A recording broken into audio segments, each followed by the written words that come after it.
प्राचीन समय की बात है। एक विशाल और समृद्ध राज्य पर राजा अरिंदम राज करता था। वह पराक्रमी, बुद्धिमान और न्यायप्रिय था।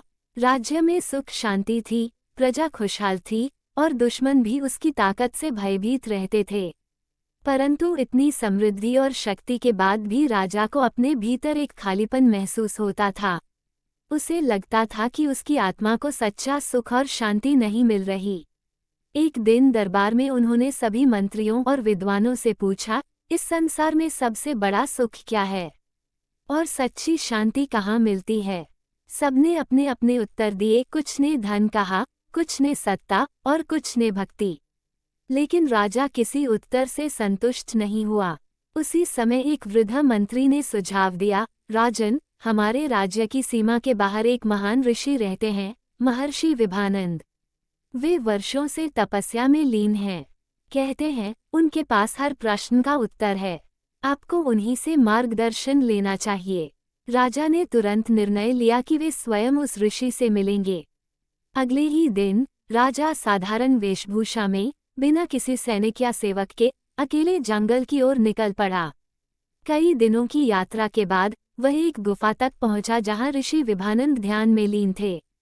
राजा ने विनम्रता से प्रणाम किया और कुछ देर प्रतीक्षा की।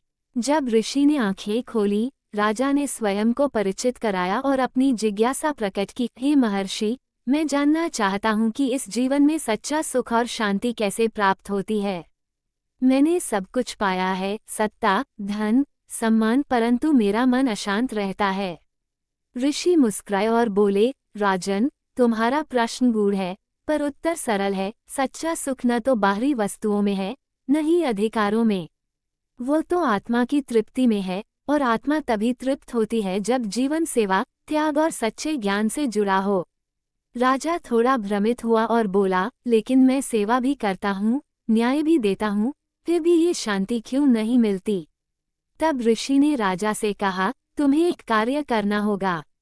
इस जंगल में एक छोटी सी झोपड़ी है जहाँ एक गरीब वृद्धा रहती है।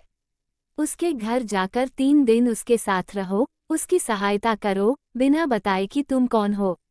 राजा को यह आज्ञा थोड़ी अजीब लगी, पर उसने ऋषि की बात मान ली। वह वृद्धा की झोपड़ी में पहुंचा, जहां एक असहाय महिला अकेले रहती थी। वह लकड़ी काटती, पानी लाती और अपना भोजन स्वयं बनाती। राजा ने स्वयं को एक साधारण यात्री बताकर उसकी सेवा करना शुरू किया। 3 दिनों तक राजा ने लकड़ी काटी, पानी लाया, भोजन पकाया और वृद्धा की सेवा की। उस अनुभव ने राजा के हृदय को पूरी तरह बदल दिया। उसने पहली बार श्रम का सच्चा मूल्य और सेवा का सच्चा सुख जाना। वृद्धा ने राजा से कुछ नहीं मांगा, परंतु उसके चेहरे की मुस्कान और आशीर्वाद ने राजा को भीतर तक संतुष्टि दी।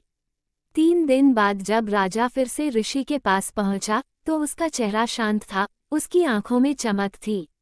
ऋषि ने मुस्कुराते हुए पूछा, अब बताओ राजन, क्या तुमने शांति पाई।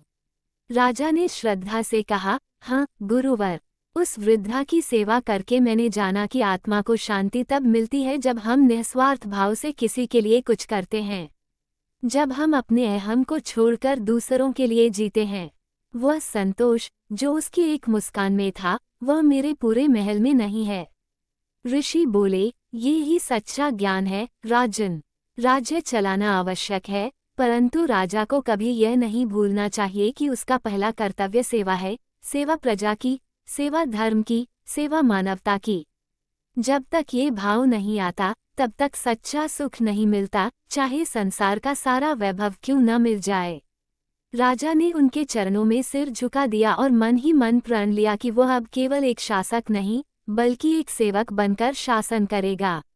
वह लौटकर अपने राज्य आया, लेकिन अब उसमें अहंकार नहीं था, बल्कि एक विनम्र सेवा भाव था। वह लोगों की समस्याएं स्वयं सुनने लगा, निर्धनों की सहायता करने लगा और सभी को समान दृष्टि से देखने लगा।